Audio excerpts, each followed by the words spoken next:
So, ladies and gentlemen, welcome. I think we have a cracker of a session lined up. So, I've heard a lot about this since morning, but I'm going to tell you this. If there's one session that's going to give you ROI, the most loved word these days, then it's going to be this one. Because we have so much diverse experience on the stage right now that all of you can take away some nuggets of wisdom, I'm sure.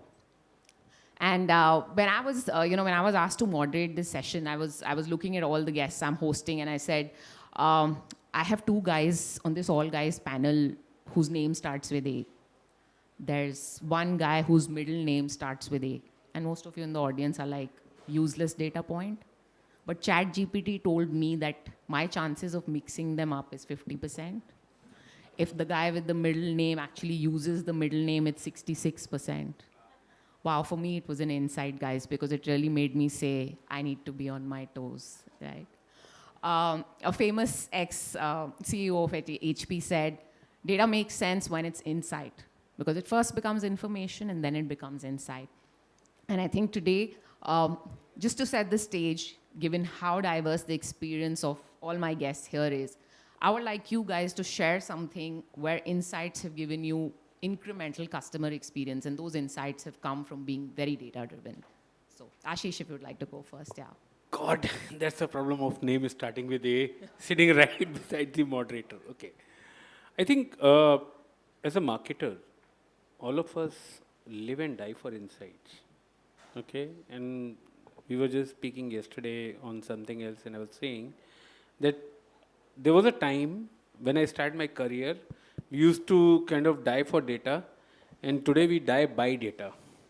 So the only word change is by, and nothing much changed in my life. I think today I'm into a business of giving out money. Yeah. And when I was recruited, I was told, oh, you have to give out money, and I was like, the easiest job probably possible in the world. Only they forgot to tell me that give out money only to people who will give it back. No, that one line made all the difference. And I can resonate with Vaibhav so much because of I come from life insurance. So in my today's role, I process more than 50,000 requests a day for personal loans. Okay, and this number seems easy, but if I were to just put a little context into it, most of these applications are processed between, say, about 4 p.m. to about 9 when the market operating hours, because that's the time when people are kind of applying more and stuff like that. Now think about it, we are processing like more than some 30 applications per second. To people far flung in the country, and these are people who are kind of using an app to get something like 10K to couple of lakhs, and who will give it back. And insights plays a very, very important role. One of the key insights there was, we were running heavy in risk. And how do you cut down the risk?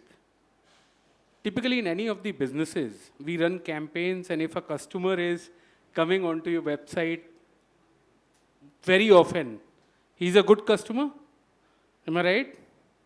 He's a good engaged customer, and marketers will get a kind of a clap saying that, oh, a customer is visiting 10 times a day.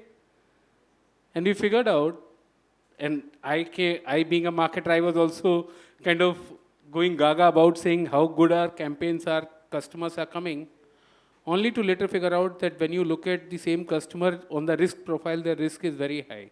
Why are these customers coming again and again? Because of they are trying to figure out how to kind of figure out at what price point, at what tenor point they should apply so that they get approved, so that they get the money. So if any one of you are wanting, I'll leave you with one insight. If any one of you are looking for loans, do not visit loan applications much, and do not visit their website at all. The more non-engaged you are, the more chances you will get it. That's interesting. That's like turning marketing over its head, Ashish. Yeah. If we can go to you now on this one. So, any business to grow, to thrive, and to sustain also needs business insights, needs some actionable insights that are available. And where do insights come from? They come from data. Now today, like you were saying, like Ashish was mentioning, that today people are dying because of data. There is so much of data that is available. So when you talk about customer feedback also, we today send out and are a part of millions of celebrations. FNP sends in cakes, flowers, hampers across different cities, within the city, across the countries, and so on and so forth. So one, there is so much of feedback that comes in with every order that is delivered. And that's not an order that is delivered, but an emotion that gets delivered. So you know, don't have to just interpret into the action, but you also have to interpret into the emotion. And then beyond that, the feedback just doesn't stop at the transaction. Actually, that is just one of the data points. During the entire journey, starting from when the consumer got exposed to the brand to when they came onto the platform to the order, there are so many feedbacks that they are giving you on a moment-to-moment basis. If the person has not clicked on the ad, it's a feedback that the ad is not worked. If the person did not go through the product page to the checkout page, it means there is some feedback that they've given you in terms of the price, in terms of the shoot, in terms of their utility to the product, and so on and so forth. So there's so much of data that is available. How do you convert it into actionable insights? So what we do is we look at 3 P's framework. We try to identify the patterns, because patterns are most important to be taken care of on an immediate basis. They are the long-term strategic, cases that need to be built into the organization. So what are the patterns coming out of this feedback? Can we identify some quantitative and qualitative feedbacks? And then there is an entire framework on how do we act on these insights that are available. The second P is, what are the pain points? So while you get the patterns, the first piece is, what is the pain point? Let's solve for the pain point first. And then the third P is the preference. While the pain points are solved for, what are the consumers preferring? Is there any feedback that we get with respect to individual, steps into the customer's journey? So all these three then help us to quantify the actionable insights that are there and then act on it. Otherwise, on a daily basis, there is the entire customer feedback report that is there, and to go through it itself will be a day's job. But how do you use technology, AI, to get these patterns, and then from these patterns, take out the preferences, take out the pain points, and then convert them into action point for every department? Right. Guys, learning number one, the 3P framework, okay? So please make a note of that. Everyone who's looking at being a practitioner, I think what you take away most from these sessions is how people are actually putting this into practice, right? And therefore, sometimes people are like, oh, people are going to talk now, let's just move out and do our own stuff. But what you have to really learn, and this is for all the young marketers out here who are sitting in the audience, it's about taking away those pearls of wisdom and saying, what is it that I can use? What is it that I can apply from their industry? And Kunal, Vaibhav, before I go to you guys to, get the B2B and the channel perspective, because Avi has already mentioned how difficult it is to collect feedback, to prioritize feedback, because guys, we all know, right? Today, the customer's talking to us everywhere in every possible way. Ashish, if you have any builds on, how you prioritize the data that you get, because you raised something very interesting, that in your industries, some of the things are turned over their head, right? Is there a way you figure what role each data point plays, why it's significant to you? Oh, yes. I mean, like I said earlier, contextualize the problem that you are giving out money on basis of what? Only two symbolic identities, which is PAN card and Aadhaar card. And whereas a customer is segmented as more than 200 plus data points, and this all happens in less than 2 minutes by the time he or she is kind of applying. So data points from the location data to the amount of all different 18 sensors in mobile to doing the video KYC where you have a liveness data. I think if I were to take a little step back and look at it, I think in any business, you will have 3 different kind of a data points coming in, 3 to 4, okay? Depends on if you have a physical business, you will add a couple of more data layers, otherwise there are typically. One is a consumer's known identity data. Second is their behavioral data, and behavioral can be on digital and physical world. If you are operating a retail outlets, a retail chain, you will be able to figure out the physical and whatever physical interaction data, otherwise you will have a digital interaction data. The third is of you data. which is like basically identity, what all consumers have created data points at different places. And just to give you some of the things, for example, all your mobile bills, how you pay to your, the CIBIL today is not generated, or the credit bureaus not only look at your credit behavior on, say, payment terms, loan payment, but also on utility payment. So if you have a mobile bill which you have a habit of bouncing off, it will impact on your credit report somewhere, which talks about nothing but our liquidity. So I'm just giving you a very at a base level thing. At a at a at a 30,000 feet, it is your behavioral data of us. Okay, on us and off us data, the way you kind of typically try and look forward for. And then the fourth is the consumption data, which is your existing consumer cohorts. If you are running a business for a significantly long time, like we have like somewhere around 15 odd million franchise already been built up, data coming from that, and all these four data points at all point in time need to be massaged and looked at in different context. And I am using this word data all the times, but try and understand not all data is going to be useful. So while you are, as marketers, we all are in a habit of collecting more data than we can ever consume, okay, without even giving it a thought, that data at rest is different than data in transit, and a lot of data points also have a expiry, okay. So you got to think about those frameworks. In my current business, I think the entire business is based on these numbers, because of at any point in time, if you are trying to dissect a consumer and being able to give him or her a particular product offering, then not only you need to understand his current or past behavior, but being able to predict a future behavior.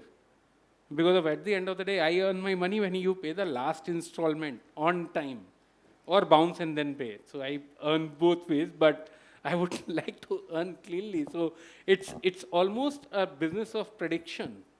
Yeah, and it is not possible if I am not able to massage it, put together and create a user 360 rightfully, as marketers would probably try to put it.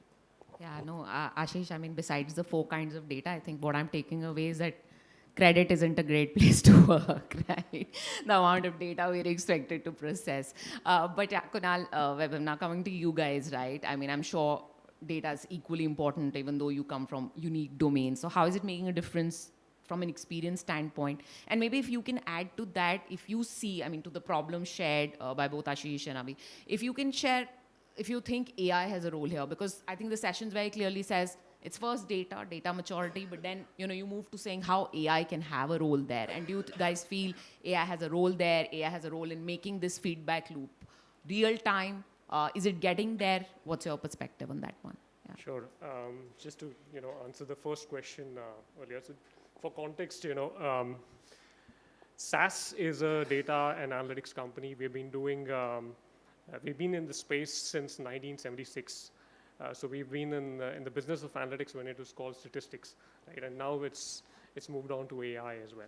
So as you can imagine, we swallow the same pill that we sell, and we have a marketing sciences team within our organizations whose only job is to get up every day, look for, work through the data, look through the insights, surface it, and then bring it to the fore and work with the marketing team to actually create actionable, insights and drive it in the market. So having said that, from a B2B standpoint, 95% of our buyers are not in market at any given point in time. Okay, so what that means is that there's just 5% of our buyers who are really looking out for a solution. Right? Now, if we as a marketing function were to focus on that 5%, what we would miss out is on the larger market, which becomes addressable in the near future, right? To come into the market in the near future.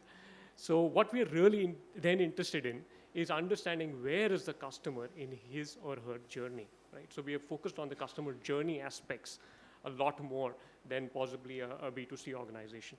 Now, what that means is that for us, data is really the foundation on which we do all our marketing efforts. One such great example is, when I used to earlier head Japan as a market as well, and a few years ago, we were seeing that one of our thought leadership papers, which was focused on best practices of artificial intelligence, was doing very well in Japan. We thought it's a great idea to bring that whole piece into India and customize it and launch it here. And we did that.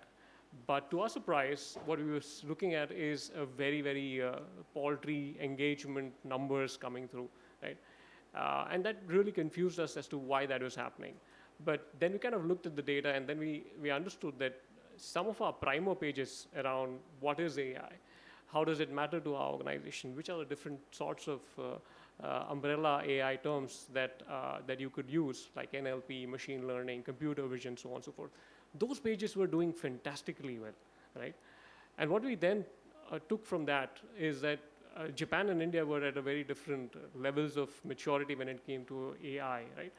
So what we then did is we went back to the drawing board, worked with Forbes, worked with Accenture, worked with Intel, came out with a thought leadership study which was focused on AI maturity, models for success, and that paper, when we kind of launched it, within the first month, there were 24,000 downloads, right?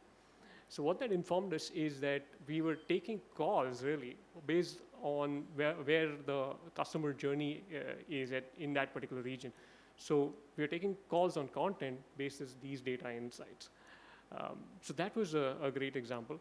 Again, what we are also doing on on the internal side of things is we're combining a lot of that data. We run a lot of these content syndication programs, getting a lot of the intent signals from our customers about what they're consuming. We marry all of that back into our account plans, information that we have already on our specific large clientele, and then we're creating personas out of it. We are also creating a holistic view of the buyer groups. In B2B, buyer groups matter more than really the individual purchaser, right? So executive decision maker is important, but buying committees become all the more important, right? So what we are trying to create is a holistic view of a buying committee, right? And that's where, again, data is absolutely pivotal for us.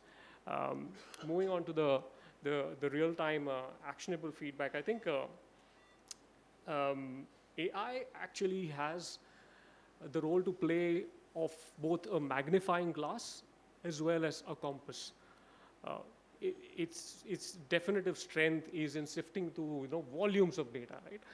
And with that volumes of data, what I think can come out is really understanding some of these subtle shifts when it comes to consumer behavior, purchaser patterns, as well as any emerging pain points as well. And that's something that's humanly difficult to do. What human beings are really great at is really intuition, coming up with creative solutions to problems. But AI has a lot of, I think, it has a lot of power when it comes to marrying these insights from coming in and sifting through volumes, creating those insights for the marketer to consume. So I think a lot of that is going to be powered by AI in the near future. Yeah, thanks. I think it's rather interesting to get a B2B perspective, right? I mean, the 50,000 volume and how big a 24,000 volume is in a month. It just shows the size of client and how important every client is to you. I think it's interesting that you come from the field, like you said, swallowing your own pill. So, maybe you're going to lead this forward and keep giving us more insights on this one. Yeah. Weber, going on to you. Thank you, Shivani. I am part of a life insurance industry, which is quite the opposite part of the horizon that Ashish mentioned. We as a category are in the business of collecting money and hopefully from people who won't die. So, but interestingly, we are an industry or a business that is born out of this entire piece of data because we write 40-year, 30-year long contracts. We have to underwrite about 17 different parameters of a human being, starting from financial discipline to actually health metrics, to mortality metrics, to morbidity metrics. So there are a lot of metrics that we have to undergo. But in terms of the role of data in our category, really, I think first, it is thanks to the data and trends that the category got a new lease of life, I think, in the last 7, 8, 9 years. I mean, from a sunrise industry to almost being flat for a long period of time, almost a category was reborn, actually, thanks to data in live business. I mean, it's an industry that's been growing at 17, 18% CAGR for last almost 6 years now. And a very interesting piece is that all leading players actually started to experience a very interesting trend of the less than 35s literally eluding the category, not willing to walk into the door with the life insurance companies. A lot of insights, happened. I remember top 5 companies were at it, working with the McKinseys and BCGs of the world. And eventually the point of arrival was that this new consumer persona called the independent has been born in India back in 2013, 14, 15, which was not willing to come to a bank branch, just like we don't go. None of us have gone to a bank branch, I'm pretty sure, in the last many years. Who's not willing to talk to a human advisor because he doesn't trust the advisor that his father used to have or mother used to have. And therefore, the birth of the entire D2C category in life insurance actually is thanks to data, which is a 6,000 crore category today in business. And almost 40% of the sum assured that is covering Indians today is actually generated through that platform. So almost a big entire category was born out of really data for us in the live business. Beyond that, I think the 2 large use cases I see of data playing a very large role in our category was one, I think this whole frictionless, the term that got coined, especially in financial services, I think it was only because each one of us were experiencing significant drop-off of honest consumers wanting to do an authentic transaction and then just getting stuck. And actually that led to the need for frictionless, of course enabled by the great digital infra that was created by the government of India. But I think this entire frictionless construct in the entire financial services was born out of it. So that's a classic use case of a data leading to insight and learning, leading to a demand and an entire category being created. I mean, look at the number of fintech companies that exist in India only enabling frictionless transactions today. I mean, they were born out of this whole need for a consumer to experience a frictionless experience. And I think the other part is the 3 parts of equation really in any business usually we've experienced is understanding the consumer in 3 aspects. Who is the customer? Who is the prospect actually? Something that's very, very important. And I think all businesses, including financial services, there were 2 new data levers that got added actually. One, where did this prospect come from? How did the prospect discover me? And what did the prospect do? I think this, who are you? Where did you come from? And what did you do?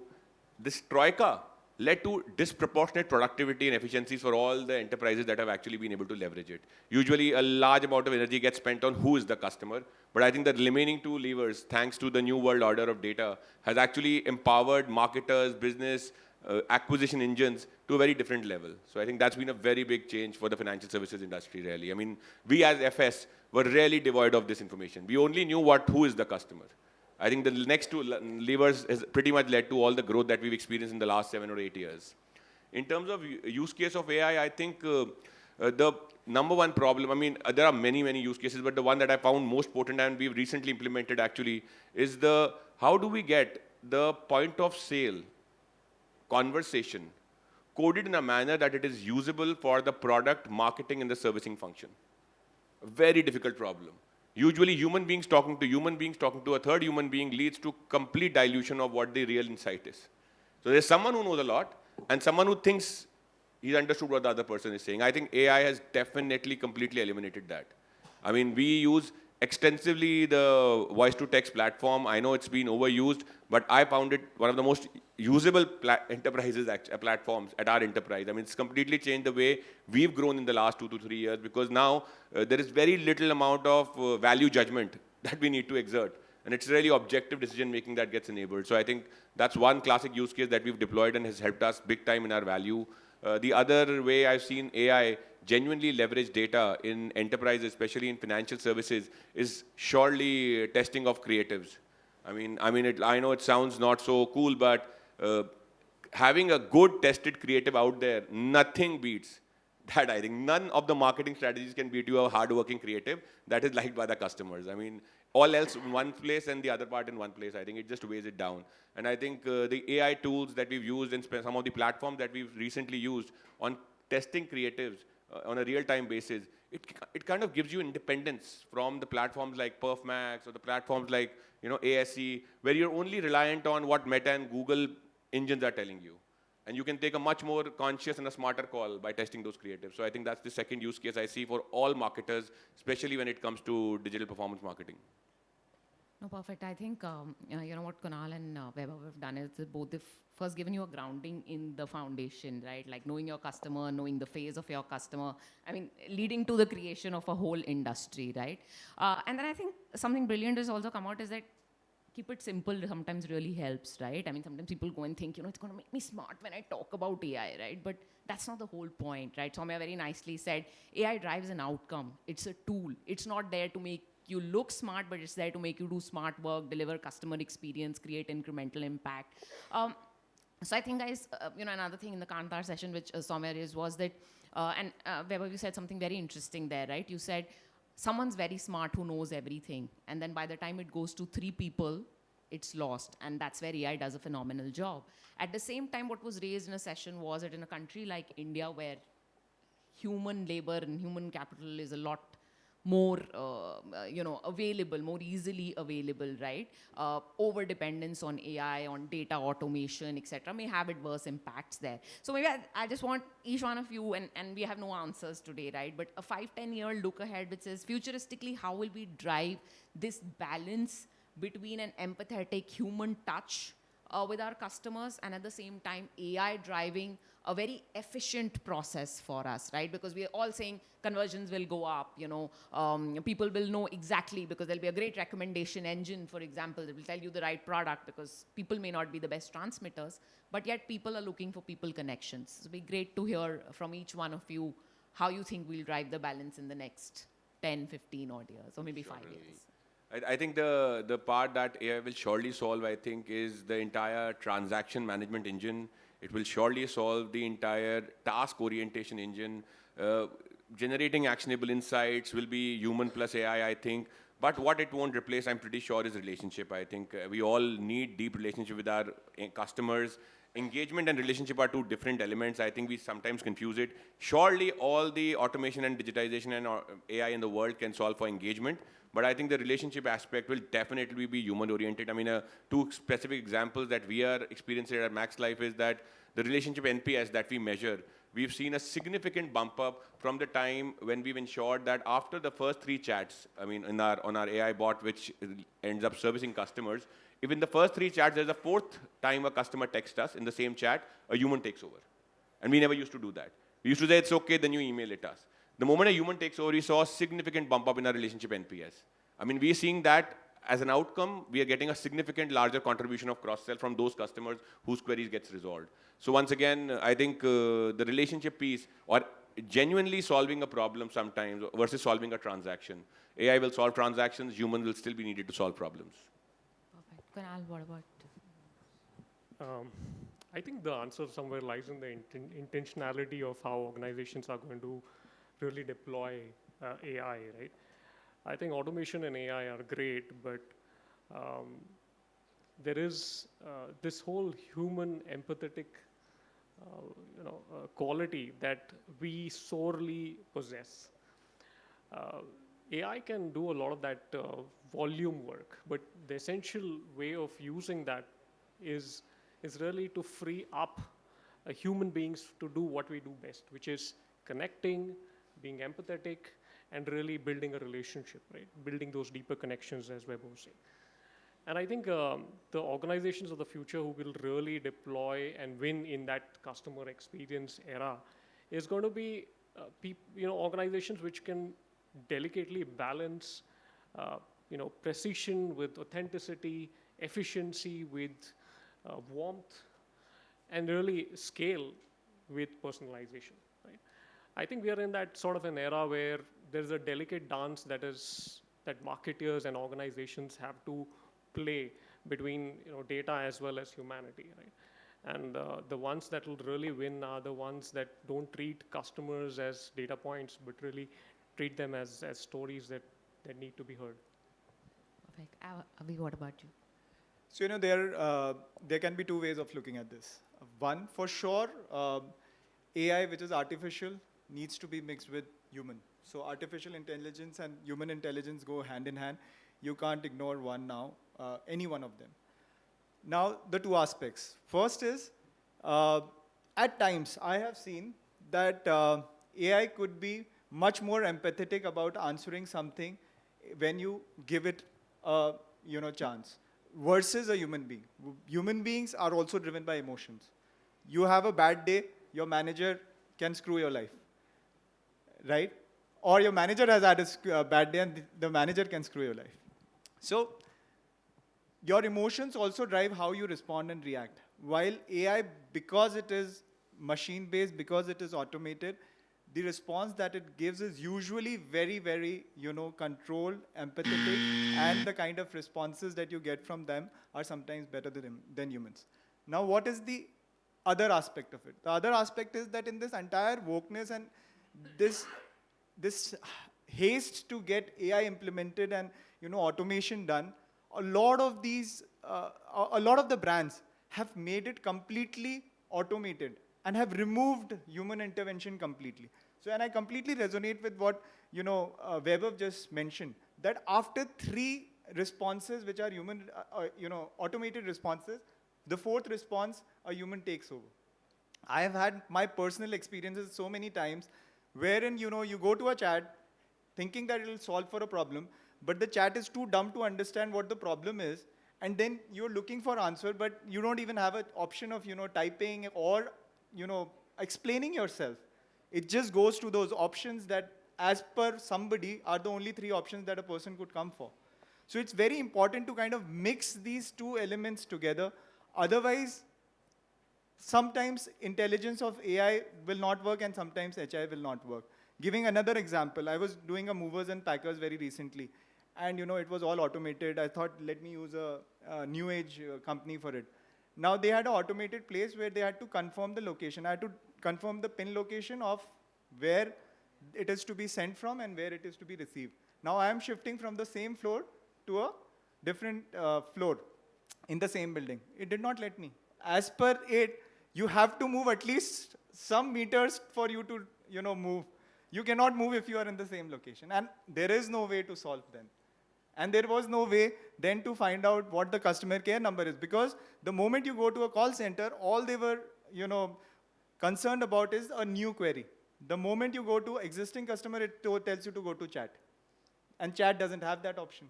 So these are some of the use cases that will come up many, many times and much more, and we'll have to keep a balance around it. Ashish, it's our last question, so you can go for it. Yes, sure. I mean, you reminded me of a line which said that there might be an end to artificial intelligence, but there is no end to human stupidity. So that was not a failure of AI. I think that was some HS which was at the work. Coming back, I think the question which you asked is an interesting one, whereas it's almost like a crystal ball gazing in about 15 years. What I foresee is that we are at the same juncture of history like we were when computers were introduced and everybody was talking about saying humans will do what? And suddenly the systems became your best buddies, from being sitting on your desk to being sitting in your bags to now in your pockets and on your wrist. I think that is how AI is going to go. Okay, singularity will happen or not is a debate. Turing test has been passed. Singularity is on the fold, and all these are different abstract concepts about. But would you see a humanoid? Very much possible. But will that humanoid will take over the place of a human, like everybody else said? Humans will connect to human. I mean, if you are unwell, if you are sick, a robotic arm might be able to operate much more efficiently, but right before you are put to anesthesia, would you feel more comfortable with 2 people standing around you or 3 robots or a robotic arm just trying to peep in your stomach or wherever? I've just been to a surgery, so I know how it feels. Latest. And I think the answer, there is no winners for that answer. So what AI will do at some point in time is make your work much more efficient. Just to give you some of the use cases, I mean, I kept talking about the numbers, the magnanimity of it, but at the same point in time, I also generate equal amount of queries. And earlier, anybody who has ever worked on 2 operations or a customer support floor would resonate that to solve a single consumer query, it takes minimum 10 clicks for an agent, and maximum can be any number. Yeah, somebody clicked. Yeah, so, and today, using a simple bot, rather than putting a bot at the consumer end, what we are doing is creating an intelligent bot for the humans, so that when a customer calls up, this gentleman is being able to assimilate that data much faster so that he can more efficiently service the customer. And cutting our ASTs, why to cut consumers connect to your call center rather than cut the AST? At the end of the day, that's your task you are trying to do. So I think those kinds of use cases will evolve.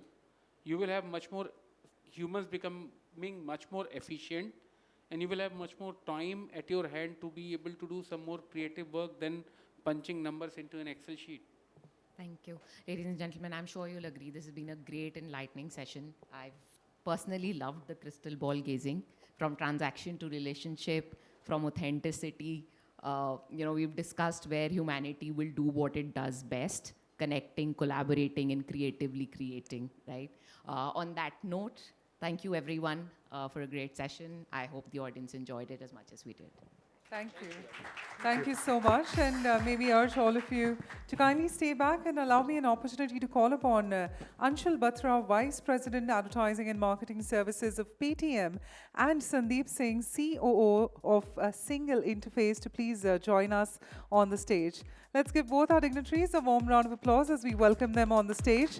And of course, first, let's have all of you in one frame. Let's get a picture clicked. Mr. Anshul, of course, if you could start with giving the token of appreciation to our moderator, Shivani Chopra. Shivani, let's get you and Anshul in one frame. Just allow us an opportunity to make it a light moment for you, wherein we're giving you a lovely goodie to take back and a token of appreciation from the team side. Also, Anshul, if you could further give it to Ashish Tiwari. Ashish, if you can please step forward. A big round of applause for Mr. Ashish Tiwari for joining us. And if you could, of course, do us the honor of now giving it to Mr. Avi Kumar. Avi, thank you so much for joining us, getting both our leaders in one frame. And if I could now request Sandeep Singh to further give it to Kunal. Sandeep, if you can do us the honors of giving it further to Kunal Aman. Let's give them a big round of applause. And if we could now request Sandeep in a frame with Vaibhav Kumar.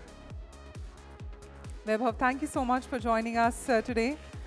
Well, we have Sandeep Singh and Anshul Batra on the stage, joining us to help us with the felicitation. And thank you so much for being so kind with your time. And thank you to all our panelists.